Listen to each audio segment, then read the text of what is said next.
Oo, medyo matagal-tagal niya na rin itong ginagawa, pero ito yung energy ng sincere siya rito at parang lahat ng ginagawa, iniisip at lumalabas sa kanyang bibig. Parang lahat ay full of sincere. So, parang lahat ay nakikita ko ritong totoo. So, I think nagpapakatotoo lang itong tao na to sa kanyang true feelings. This is not someone here new from the vibes of it. But this is someone here na hindi niya rito mabasa ang sunod mong galaw. Yan o. Hataw na. Huwag ka mapagod. Hataw at galaw. Yan. So, kasi naman tong energy na to, no, mukhang hindi niya alam kung anong move ang gagawin mo. Move to the left, to the left, to the right. So, parang in short, this person is trying to read your mind, but it looks like nag-fail siya doon. So, let us see.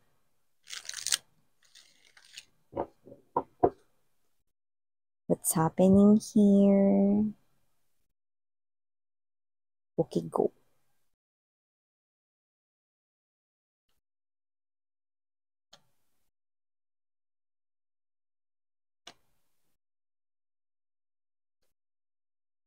Oh,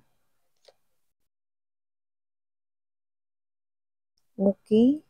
Kung sino man tong energy na to, no, it's either wala kayong pag-uusap or kung meron man, konti lang ito. Parang, alam niyo yung energy ng humupa yung bagyo.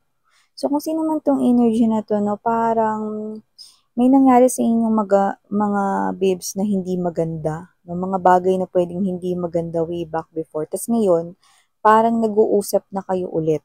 Pero, hindi masyado. Ano?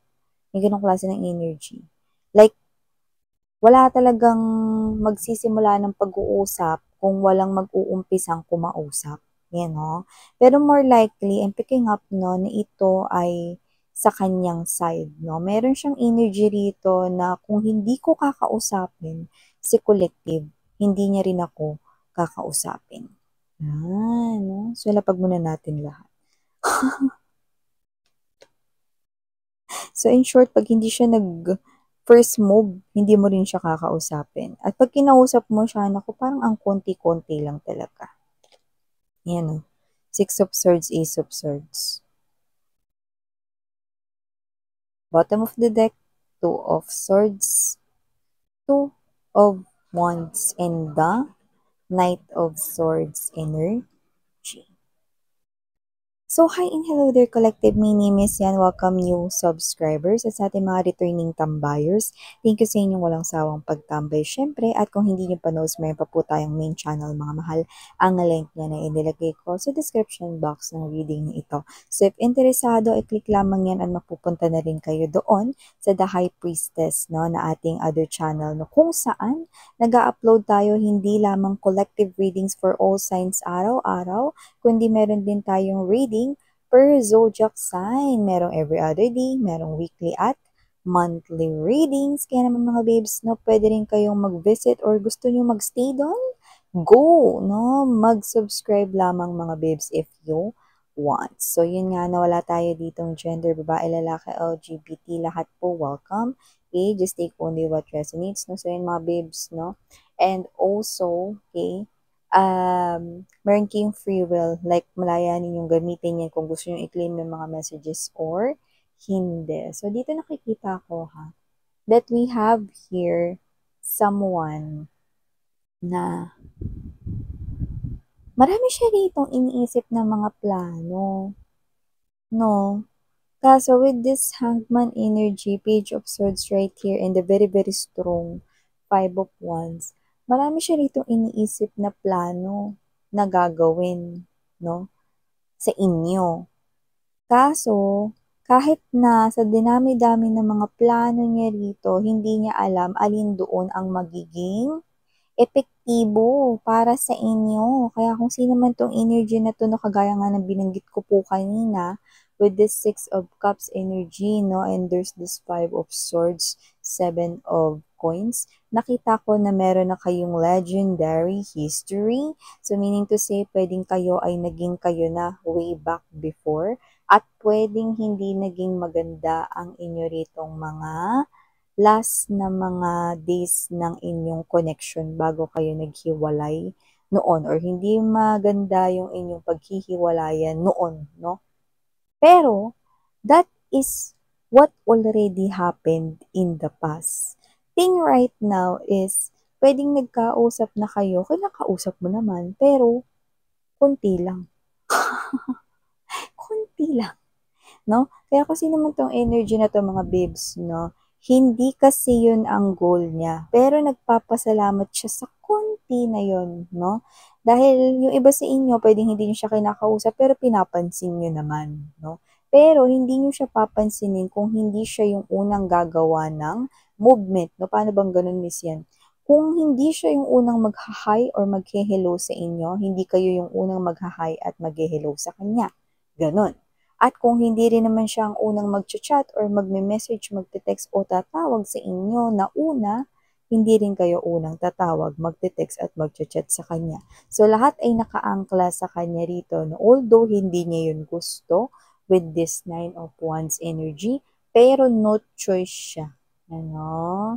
Kundi ang palaging mauna. Yan, no? So kasi naman tong energy na to, no, thankful siya kasi every time na pwedeng tinatawag ka niya or nagha-hi siya sa inyo rito, lumilingon naman kayo, kinakausap niyo naman siya. No, kaso parang ganito kasi yung energy, no? Nag-hi siya sa inyo, hi collective, tapos sasagot ka, hi, tapos sunod nun, kro, kro, kro, kro, kro.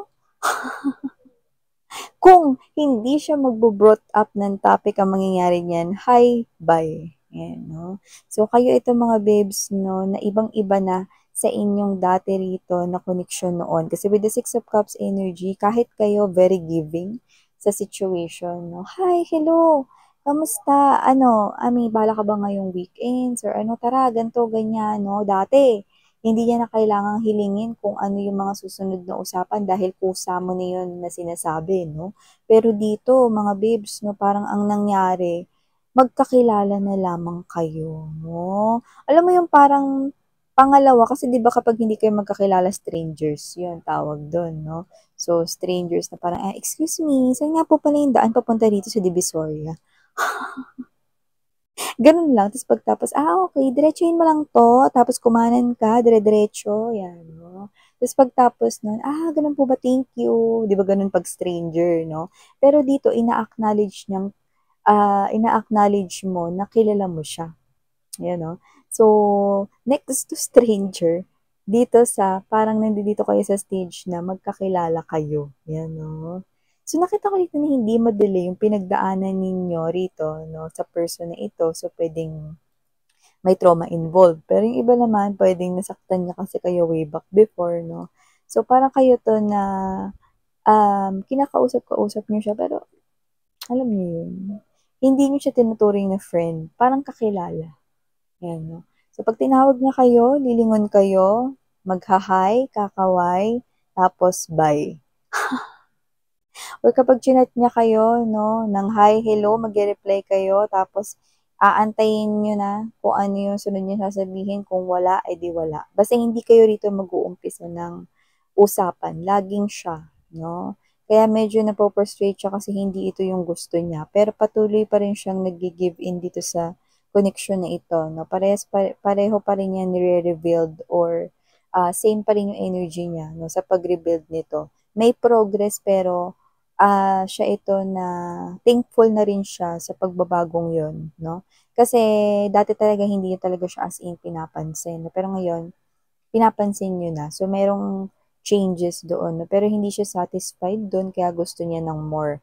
Kaya kahit na parang ang hirap nito para sa kanya, medyo challenging, no? Fighting pa rin siya rito, no? Patuloy pa rin siya mag-i-invest ng panahon rito, no? Kasi nga, ang pinaka-goal niya rito is kayong dalawa ay magkabalikan to come together as one again. Okay? So, nakikita ko dito, yung i-welcome back mo siya sa iyong arms again, yun ang kaniyang gusto. So, itong sitwasyon na 'to na parang sa iba ay nakapanglulumot, nakapanghihina na ng loob. Siya din naman napanghihinaan na rin ng loob dito pero tuloy pa rin siya rito be. Kasi nakikita ko rito 'no na, pasasaan ba baka unti-unti ay muli kong makuha ang loob ng aking collective dahil minsan na rin naman siyang naging akin, 'no. Pero yun nga mga babes 'no, kahit na parang kinukumbinsi niya yung sarili niyang ganyan, aware siya na parang hindi na kayo yung dating kayo, 'yan 'no. Aware siya rito na parang hindi na kayo yung dating kayo. Parang pinalalakas na lang niya yung loob niya rito para para sa sarili niya 'no, para rin sa kanyang confidence para tumaas-taas naman 'no. Pero dito nga parang medyo nahihirapan siya rito 'no, pero alam niya na gusto niya pa rin na mapagtagumpayan itong situation na 'to 'no, kaya naglalatag at naghahain siya rito ng mga plano 'no, para kung sakali man 'no, na hindi gumana si plan A, B, C, D, E, F, G 'no, or kung ano man yung letter na 'yan 'no, plan A.1, B.1, A.1, A.2, 'yan 'no. Kahit ano pa yung plano na 'yan 'no, madami na siyang naiisip dito pero parang feeling niya walang magiging epektibo sa'yo, pero go pa rin, nag-iisip pa rin siya rito ng mga plano na puwede niyang gawin. So, kahit na hindi niya na alam with the Two of Coins energy, Two of Swords, and the Two of Wands energy, 'no, hindi yun as in sigurado, sunod-sunod pa 'yan, hindi niya sigurado ang outcome nito, 'no. Pero parang siya ito mga babes na umaasa kasi parang binabalik-tanawan niya na lang 'no, yung mga bago-bago pang mga times nung dati-dati pang bago kayo magsimula 'no, na maging magnobyo, magkasintahan or magkarelasyon noon 'no. So, parang yun na lang yung nire-recall niya 'no, parang, kung kinaya ko dati, kaya ko pa rin ngayon 'no. So, ibig niyang sabihin dun kung kaya ko na mapaibig si collective noon or napaibig si collective noon, kaya ko pa rin yun ngayon. Basta tuloy-tuloy lang. Yan o, see, ang taas ng fighting spirit niya 'no, pero yung totoo takot siya. Because with this Two of Swords energy, this is him or her, hindi siya sure sa kung anong mangyayari rito pero patuloy pa rin niya 'no, na gagawin kung ano yung ginagawa niya ngayon 'no. So, hoping siya one day lalambot na talaga ng tuluyan yung puso mo 'no, at baka sakaling bigyan mo siya ng chance 'no, at muli kayong magkabalikan into each other's arm again. So yun nga mga babes, nasa sa inyo kung gusto niyo siyang patuloyin o hindi, pero dito hindi ko nakikitang susuko siya 'no. So ito ay Labarn energy. So itong tao na 'to 'no, medyo ano lang, sa side niya kasi parang wala na siyang maisip ditong plano na puwede niyang gawin kasi posibleng may mga nauna na siyang naging plano before, pero hindi naman talaga as in nag-work 'no, sa inyo, 'yan 'no. Kasi nga may changes na rin na nangyari on your part. Pero gayunpaman 'no, this person still alam niya na ikaw pa rin 'yan 'no, nakatago pa rin daw sa'yo 'no, na sarili sa loob-loob mo 'no, ang posibleng mga happy memories ninyo together 'no. So, yun na lamang yung iniisip niya 'no, pero siyempre hindi niya alam kung ano na tumatakbo sa isip ninyo. Kaya parang ang kaharap niya ngayon ay same face, familiar face, but with a different behavior na. Hindi sa naging salbahe kayo, ibig na sabihin, nag-iba kasi yung pakikitungo niyo sa kanya kaya parang kahit nakaharap niya yung same face mo 'no, hindi niya nakikita dito yung dating galawan mo, behavior mo na aba siyempre. May ano na kasi, nagkalamat na kasi dito ang koneksyon ninyo rito, 'no, kaya naging ganyan ka sa kanya. Pero gayunpaman hindi pa rin 'to susuko at tao, kasi nga 'no, itong person na 'to ay gusto pa rin ditong magtagumpay, sa dulo. So yan mga babes na with this Knight of Swords energy, expect some kind of continuous or tuloy-tuloy rito na pagpapakita rito 'no, ng sweetness, ng concern, ng care, 'no, kahit na mukhang hindi niyo naman kailangan. Pero yun nga, at the end of the day, nasa inyo pa rin dito kung gusto ninyo 'no, na patuloyin itong tao na 'to ulit sa buhay ninyo. Na first nakikita ko rito, 'di ba? Alam niyo yung energy ninyo, 'pag gusto may paraan, 'pag ayaw may dahilan. So ano man dito yung gawin ninyo 'no, alam ninyo kung ano makabubuti for yourself at nakikita ko rin dito 'no, na palagi ninyong pipiliin kung ano yung mas feel ninyong mas inyong deserve. So yeah, for initials right here, yes, I'm seeing, no? Seeing letter G. We also have here letter S. And last but not the least, we have here letter D, as in dog. Yan, no? So yeah, like a dog, this person here will continue to follow you. And this person right here is someone here na parang, just tell me what you want, no? And gagawin niya ang lahat, no? From your command. Basta lang sabihin mo. Yan. So, ito yung mga messages right here for you guys. Again, I'm Yuriana Oni. Happy Sunday, everyone. And sanang heal, love, in light. Ani.